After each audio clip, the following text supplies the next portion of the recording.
The human recruit asked to remove her gravity limiter. The reinforced training floor cracked before she even moved. My name is Fresh, and I've been breaking recruits for the better part of 15 cycles.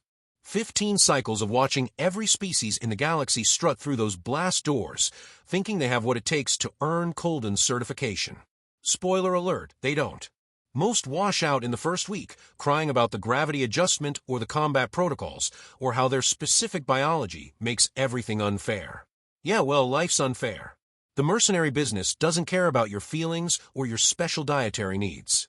The complex itself is a beautiful piece of intimidation architecture.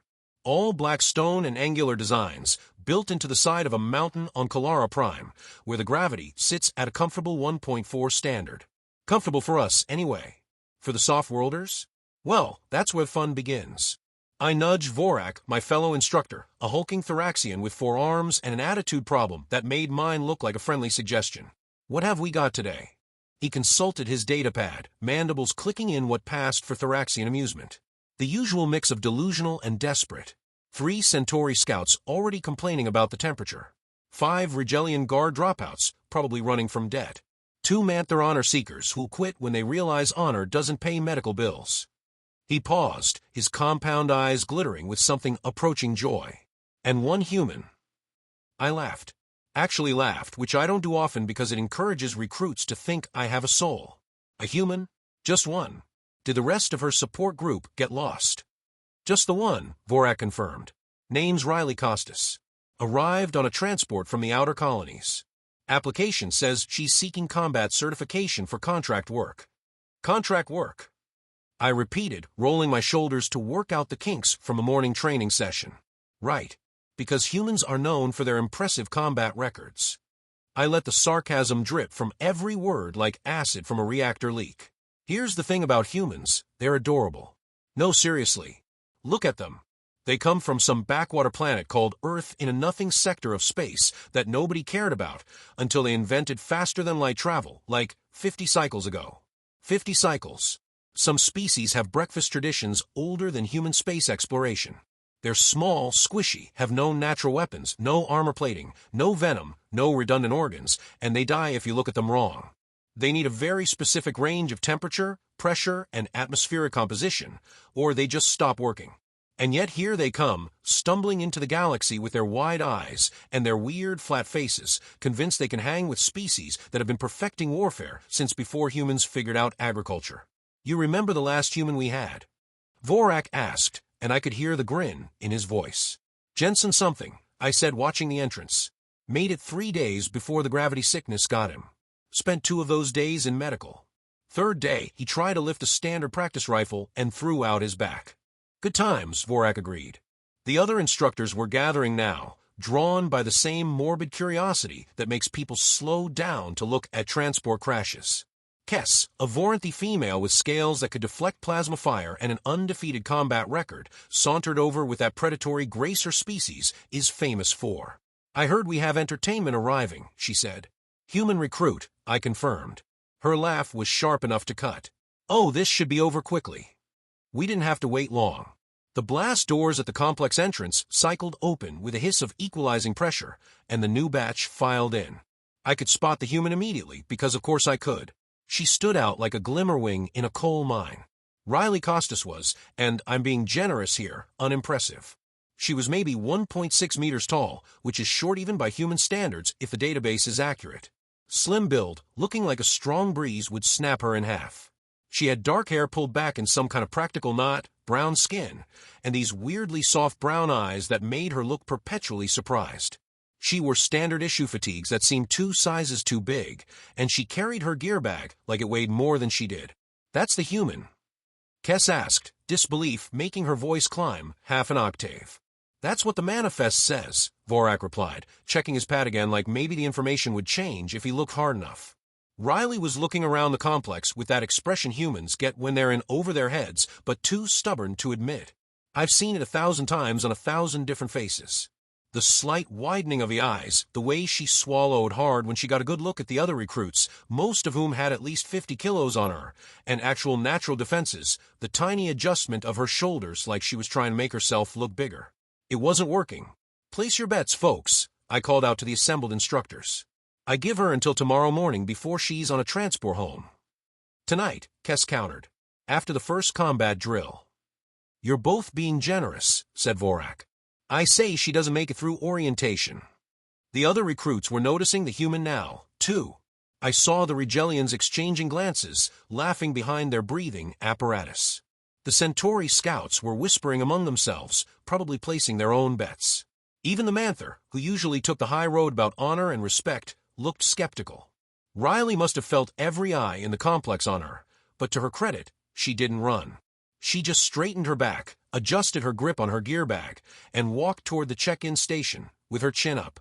Brave, stupid, or some combination of both. With humans, it was usually both. I pushed off from the archway and strolled toward the check-in area, Vorak and Kes falling in behind me. Might as well get this over with. The sooner we processed her, the sooner she could attempt the first test, fail spectacularly, and I could get back to training recruits who actually had a chance of surviving. Riley Costas, I called out when I got close enough. She turned, and up close, she looked even more fragile. That's me. You must be Instructor Thresh. Her voice was steady, I'll give her that. No tremor, no hesitation. She even managed something that might have been a smile, though on that flat human face, it was hard to tell confidence from terror. I confirmed, crossing my arms and letting my full 2.3 meters of height do the intimidating for me. Welcome to Colden Training Complex. Before we begin, I need to ask you a question. Sure, she said, still with that bizarrely calm expression. Are you absolutely certain you're in the right place? Riley, to her credit, didn't even blink. Yes, Instructor. I'm exactly where I need to be. Famous last words, right? I've heard variations of that statement from approximately 300 recruits who were not, in fact, where they needed to be. But fine. If she wanted to learn the hard way, who was I to deny her the educational experience? Orientation is in 30 minutes, I told her, gesturing toward the facility corridor. But first, we do baseline assessments. Physical conditioning, reflex testing, gravity acclimation. Standard procedure. The conditioning facility is through those doors. Report there immediately. She nodded, shouldered her gear bag, and headed off without another word. I watched her go, that tiny figure disappearing into the massive corridor, and I swear Vorak actually sighed next to me. I almost feel bad, he muttered. Don't, I replied. She signed the waiver. The conditioning facility is where we separate the pretenders from the contenders. It's a massive room, easily 200 meters across, with equipment designed to test every muscle group of every known species. Resistance machines, gravitational plates, impact absorbers, the works.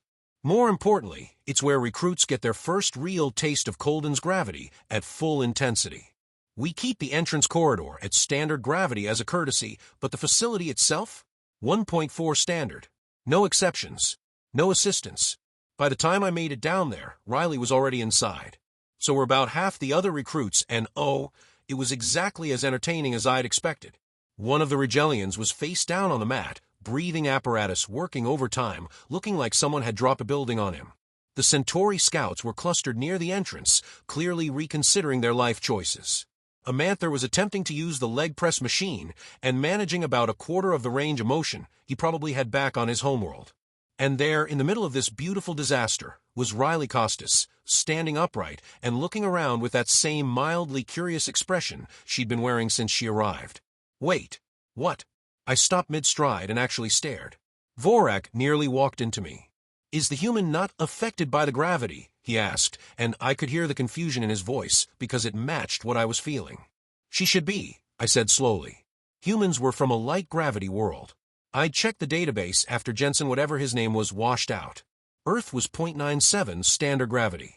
These people should be struggling just to stand up straight in here, let alone walking around like they were at a casual social gathering. Riley had moved to one of the resistance machines, a pull-down bar system that we usually used for upper body assessment. She was examining it with the kind of focus that suggested she was actually planning to use it. Several other recruits had noticed her now and were watching with the same morbid fascination that I was feeling. That's when I noticed it. The band on her left shoulder. It was maybe 10 centimeters wide, made of some kind of dark metal with a faint blue glow around its edges. It looked almost decorative, like jewelry or some kind of cultural thing, but it was clearly technological. There were tiny readouts on its surface, numbers or symbols I couldn't quite make out from this distance. I walked over, Vorak trailing behind me like he always did when something interesting was happening. Costas, I called out. She turned, hand still on the pull-down bar. Yes, instructor? What is that on your shoulder? She glanced down at the band like she'd forgotten it was there. Oh, this? It's my gravity band. Standard issue for humans working off-world. Your gravity band, I repeated, because sometimes saying things out loud helps your brain process information it doesn't want to accept. And what exactly does a gravity band do? It helps with adjustment, she said in the same tone someone might use to explain that water is wet. You know, for different planetary gravities. Earth's standard is a bit different from most civilized worlds, so we wear these to make things easier. Vorak leaned in, mandibles clicking with interest. A device to help you adjust to heavier gravity. That's actually quite clever. Terran engineering at its finest, I suppose. Riley smiled, and there was something in that smile that should have warned me, but I was too busy being smug. Something like that, yes. See, this made perfect sense to me. Humans were from a light gravity world, so obviously they needed technological assistance to function in normal gravity. The band was probably projecting some kind of field that made the gravity feel less oppressive to her weak, fragile human body. It was honestly kind of sad. Most species adapted naturally to gravitational variance within a few days, but humans needed to strap on a machine just to walk around. Well, I said, unable to keep the condescension out of my voice. At least you came prepared. Smart thinking, bringing assistive technology. We try to plan ahead, Riley agreed. And was that amusement in her voice? No, probably just nervousness. Kess had wandered over now, attracted by the gathering crowd. Does it actually work? She asked, eyeing the band with professional skepticism. Or is it psychological? I've heard some species respond well to placebos. It works, Riley assured her. Very well, actually. Adorable, Kess said, though her tone suggested she meant the opposite. Humans and their gadgets. What happens if it breaks? Do you just collapse? I'd be fine, Riley said, and there was definitely amusement now. Just might have some trouble with fine motor control until I readjusted. I was about to say something devastatingly sarcastic when one of the Rigelians finally pulled himself to the equipment area and attempted the same pull-down bar Riley was standing next to. He grabbed the handles, pulled with what was clearly all his strength, and managed to move the weight stack maybe 10 centimeters before giving up with a wheeze that sounded painful. Your turn, human, Kess said, gesturing at the machine. Show us what that fancy band of yours can do. Riley looked at the machine, then at us, then back at the machine. Sure, she said. Just one thing first, if that's okay. What? I asked. Can I take off my band? It's kind of uncomfortable during exercise. The entire room went quiet. Even the Rigelians stopped wheezing. Vorak laughed first, that chittering sound Thoraxians make when they're genuinely entertained. You want to remove your assistance device? Here? In 1.4 gravity. I mean, if it's against the rules, I can leave it on, Riley said, hand already moving toward the clasp. But it does chafe, and I was hoping to get accurate baseline numbers. Kess was grinning now, showing all her teeth. Oh no, by all means, remove it. Let us see how well humans perform without their crutches. I should have stopped it. Looking back, I should have absolutely stopped it.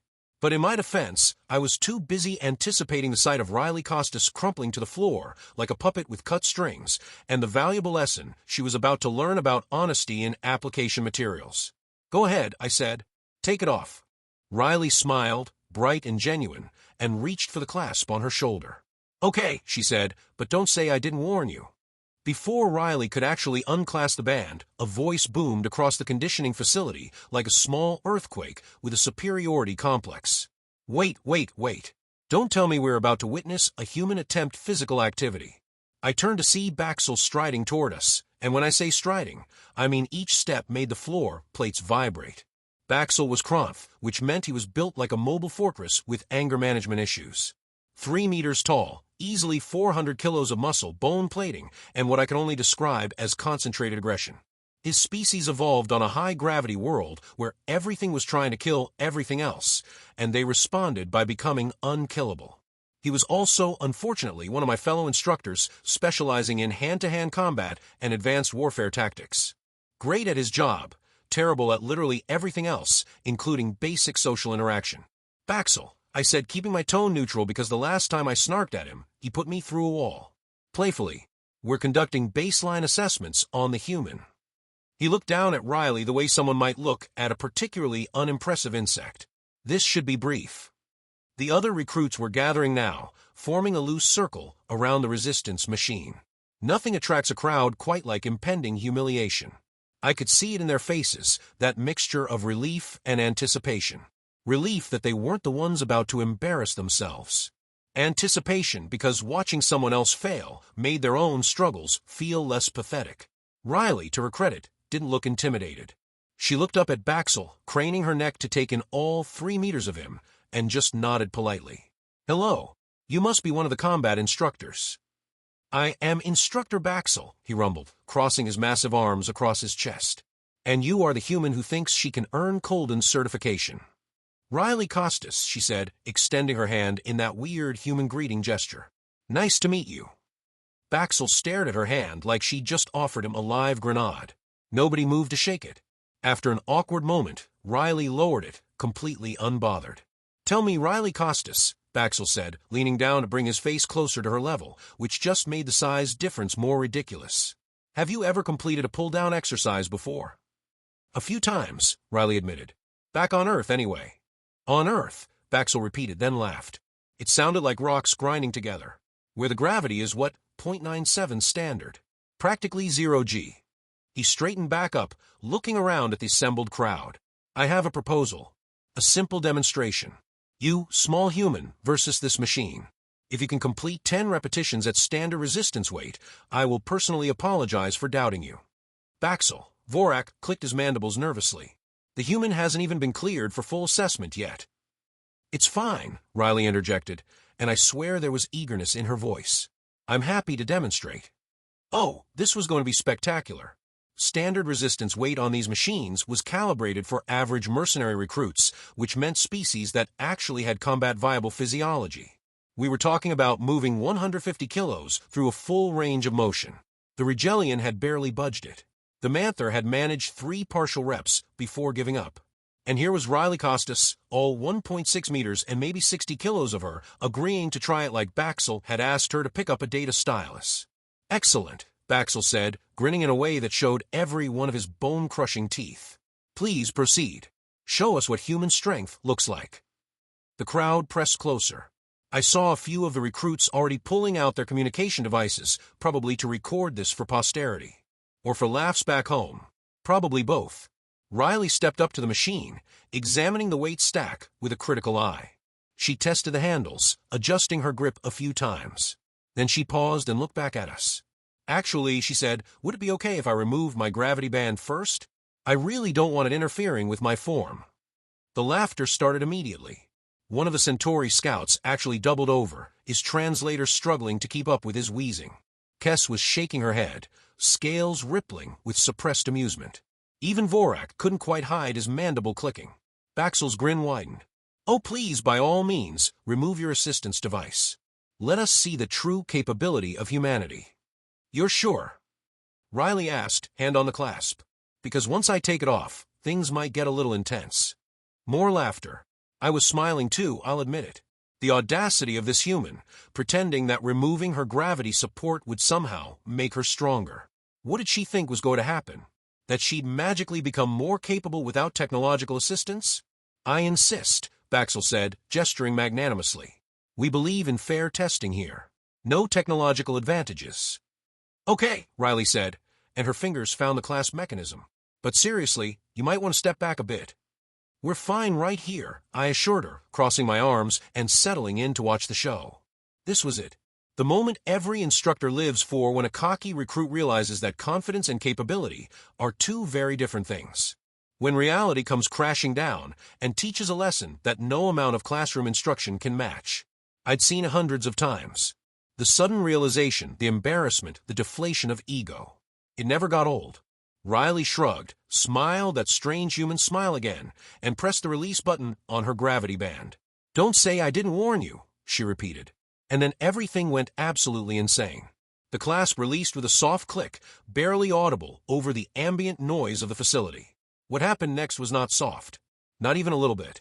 The floor cracked. Not like a small fracture. Not like the wear and tear you'd expect from heavy equipment and combat training. I mean the reinforced titanium composite floor plating that was rated to handle Kronk battlemechs and siege equipment. That floor spiderwebbed outward from where Riley was standing in a circular pattern that spread 3 meters in every direction. The sound was like a gunshot, sharp, violent, immediate. And then the air moved. I don't mean a breeze. I mean the atmosphere in the entire facility shifted, displaced by something that my brain couldn't immediately process. It felt like standing too close to a ship's thruster wash, that sudden pressure change that makes your ears pop and your balance falter. Riley hadn't moved. She was still standing in the exact same spot, one hand holding the gravity band she just removed, the other hanging loosely at her side. But everything about her presence had changed. The weight of her, the space she occupied. It was like reality had suddenly decided to render her in higher definition, and the resolution was absolutely terrifying. I stumbled backward, not intentionally. My body just decided that being closer to Riley Costas was a bad survival strategy, and acted accordingly. Vorak made a chittering sound of alarm and backpedaled so fast his legs tangled with each other. Kess, who prided herself on never showing fear, had her scales fully extended in a defensive posture I'd never seen her use outside of actual combat. The recruits scattered like prey animals spotting a predator. The Centauri scouts were pressed against the far wall, breathing apparatus working overtime. One of the Rigelians had actually fainted. The Manther were backing toward the exit, honor be damned, apparently. Baxel, massive, immovable 300-kilo Baxel, had gone completely still in that way large predators do when they encounter something they can't immediately categorize as food or threat. His bone plating had shifted, covering his vital areas, an instinctive response his species had evolved over millions of years. The floor beneath Riley groaned, the metal bending slightly under pressure it was never designed to handle. "Oops," Riley said, looking down at the damage with what appeared to be genuine concern. "Sorry about that. I should have been more careful. The transition is always a little rough." Her voice was calm, conversational, like she just accidentally bumped into someone in a corridor instead of fundamentally altering the structural integrity of a military-grade training facility by simply existing. My brain was working overtime, trying to process what I was seeing, trying to make it make sense. The gravity band. The adjustment device.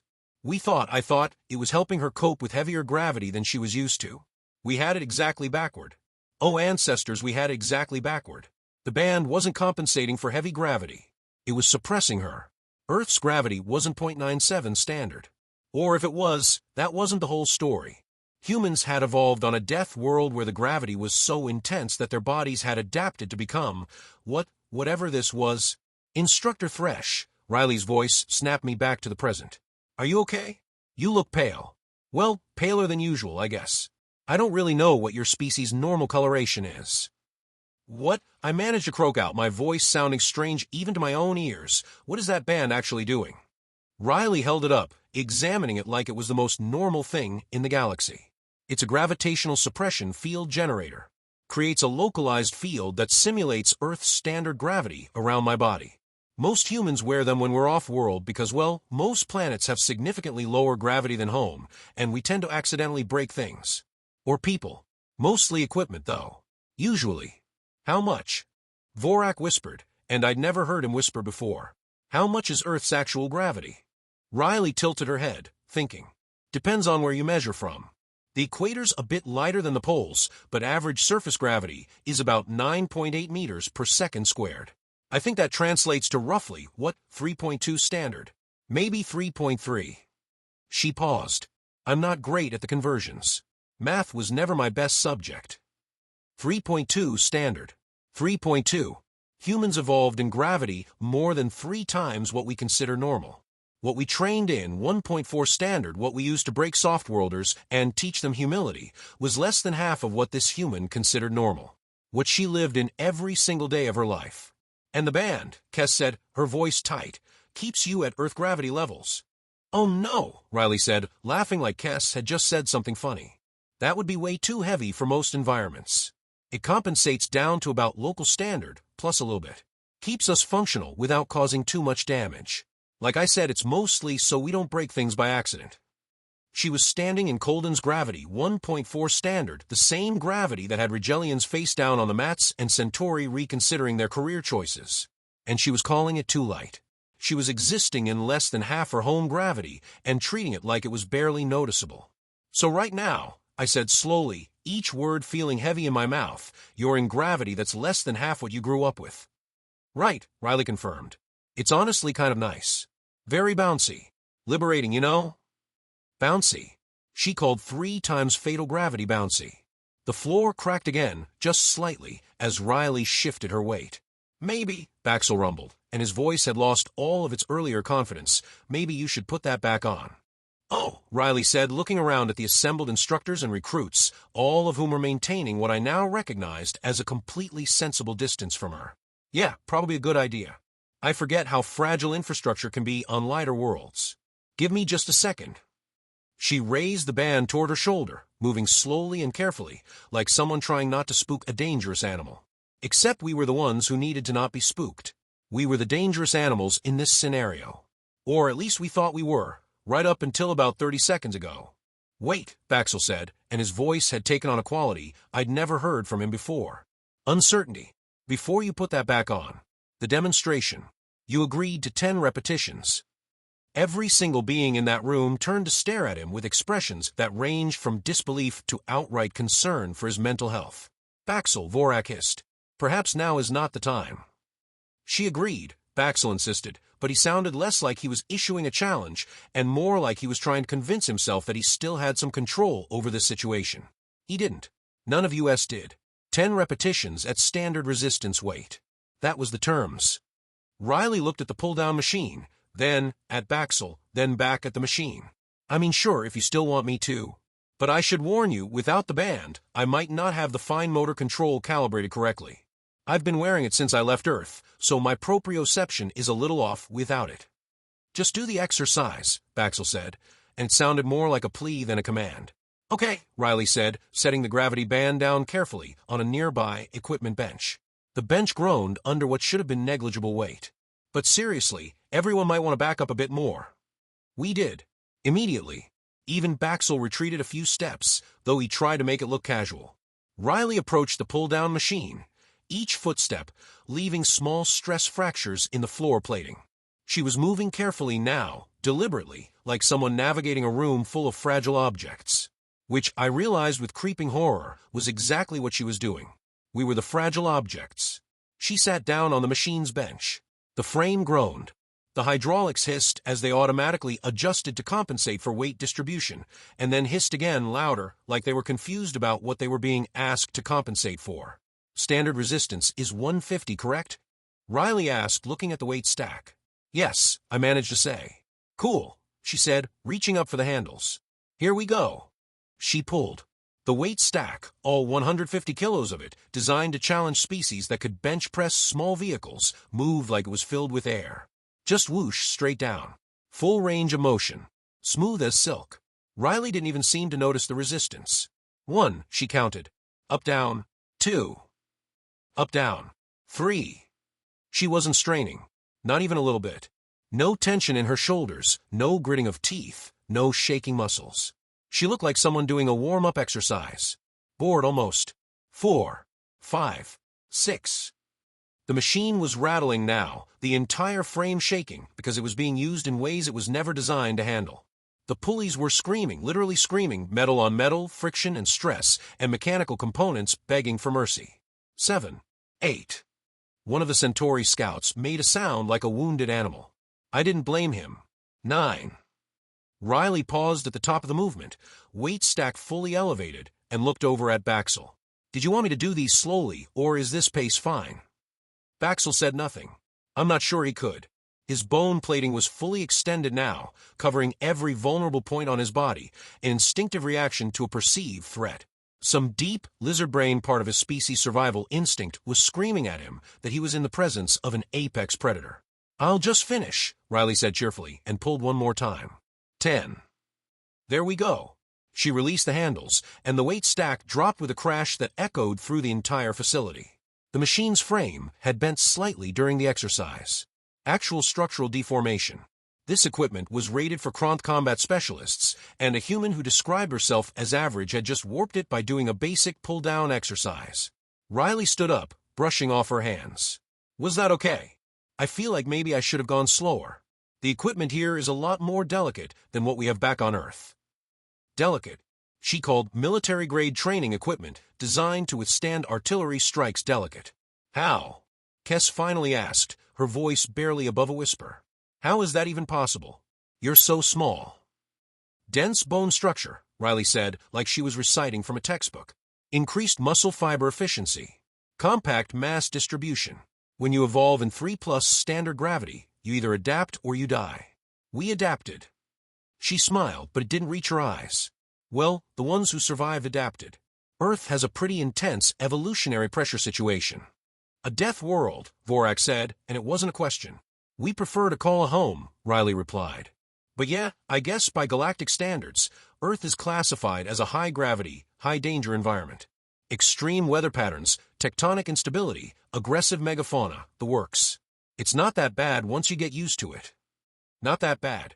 Earth was a nightmare planet that crushed anything soft under 3 times normal gravity, while hurricanes and earthquakes and predators tried to kill whatever the gravity didn't. And humans called it not that bad. The bands, I said, my brain finally catching up to the implications. All humans wear them off-world. Standard protocol, Riley confirmed. Required by most planetary governments actually after the incident on Nexus Prime, where a human got startled and accidentally put their hand through a reinforced security door. The Galactic Council strongly suggested we implement mandatory gravity suppression for all human travelers. She looked embarrassed. It was a whole thing. Very awkward. A lot of apologies. Some reparations. Through a security door, Kess repeated flatly. It was reflex, Riley said defensively. Someone jumped out trying to scare them as a prank. Fight or flight response kicked in. Could have happened to anyone. No, it couldn't have happened to anyone because anyone else wouldn't have the raw physical capability to punch through reinforced security doors by accident. Baxel had moved to the resistance machine, examining the bent frame with something like reverence. Or horror. Possibly both. You did this barely trying, he said. I didn't want to break it completely, Riley said. Replacement equipment is expensive, and I'm trying to make a good first impression. First impression. Right. Because accidentally destroying the structural integrity of the facility and demonstrating that you could casually overpower literally everyone in the room was a great foundation for future relationships. Riley, I said, and I was proud of how steady my voice was. When you applied for Colden certification, did you mention any of this in your application materials? She looked confused. Mention what? That you're from a high-gravity world.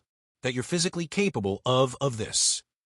I gestured at the cracked floor, the bent machine, the general aura of devastation her mere presence had created. Oh, she said, understanding dawning. I mean, it was all in my species classification information. Homo sapiens, Earth origin, standard physiological details. I assumed you'd look that up during the application review. I had looked it up. I distinctly remembered looking it up. 0.97 standard gravity. It said 0.97 right there in the database. Vorak, I said quietly. Pull up the Earth entry in the species database. He consulted his datapad, mandibles clicking nervously. Earth. Sol system. Gravity listed as 0.97 standard. Atmosphere, oxygen-nitrogen mix. Temperature range, suitable for carbon-based life. Native species, Homo sapiens. Classification pending. Classification pending, I repeated. What does that mean? Riley shifted uncomfortably. So humans only achieved FTL about 50 cycles ago, right? We're still pretty new to the galactic community. The full species classification process takes time because they need to send survey teams and do environmental assessments and catalog everything. But Earth is kind of, difficult to survey. Why? Vorak asked. Because everything tries to kill the survey teams, Riley said simply. The gravity makes most species too sick to function. The weather patterns are extreme enough to ground ships. The native wildlife is aggressively territorial. Last I heard, they've gone through 6 attempted survey missions, and they're all still classified as incomplete. 6 survey missions. 6 teams of trained xenobiologists and environmental specialists, and Earth had defeated all of them. So the database entry is preliminary, I said, understanding washing over me like cold water. Based on initial scans, probably. Riley shrugged. I honestly don't pay much attention to the bureaucratic stuff. I just wanted to get certified so I could start taking contracts. Kess was staring at Riley with an expression I'd never seen on her face before. You said you're average. Average for humans. Yeah, Riley confirmed. Maybe a bit below average, actually. I'm kind of short, and I never really focused on strength training back home. Most humans could probably do better on that pull-down exercise. Most humans could do better, which meant that Riley, who had just destroyed our equipment and our assumptions with equal efficiency, was on the lower end of human physical capability. How many humans are there? Baxel asked, and his voice had gone very quiet. Riley thought for a moment. Last census was around 11 billion, but that's just Earth. We have colonies now on about 40 worlds. Growing pretty fast, actually. 11 billion. 40 colonies. An entire species of death world apex predators spreading through the galaxy, and we'd been treating them like a joke. Like they were fragile, weak, barely worth noticing. I thought about Jensen, the last human recruit who washed out in 3 days. The gravity sickness. The thrown-out back. He must have been wearing a malfunctioning band or maybe not wearing one at all, trying to push through, his body used to 3 times the resistance suddenly operating in what must have felt like almost 0 G. No wonder he couldn't function. He was probably bouncing off the walls, unable to control his own strength, terrified of accidentally hurting someone. And we mocked him for it. Riley, I said carefully, that demonstration you just did, was that difficult for you at all? She shook her head. Not really. It was like lifting a bag of groceries. Maybe a small child. She paused. A human child. I don't know how much your species' children weigh. A bag of groceries. 150 kilos was equivalent to her carrying groceries. I think, Vorak said slowly, we may have made some errors in our initial assessment. That might have been the understatement of the century. Riley picked up her gravity band, holding it carefully. Should I put this back on now? I really don't want to cause any more property damage. The Galactic Council was very clear about humans being responsible for repairs. Yes, I said immediately. Please. Right now. Immediately. She smiled that strange human smile and pressed the band back onto her shoulder.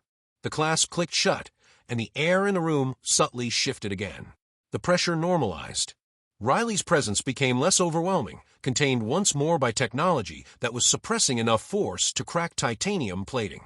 Better, she asked. Much, Baxel said, and he actually sounded relieved.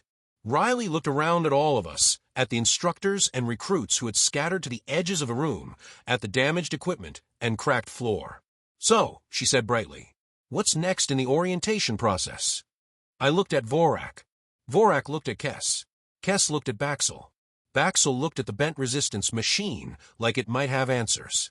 Training, I finally said, because what else was there to say? Standard combat protocols. Weapon certification. Team exercises. Sounds great, Riley said, enthusiasm evident in her voice.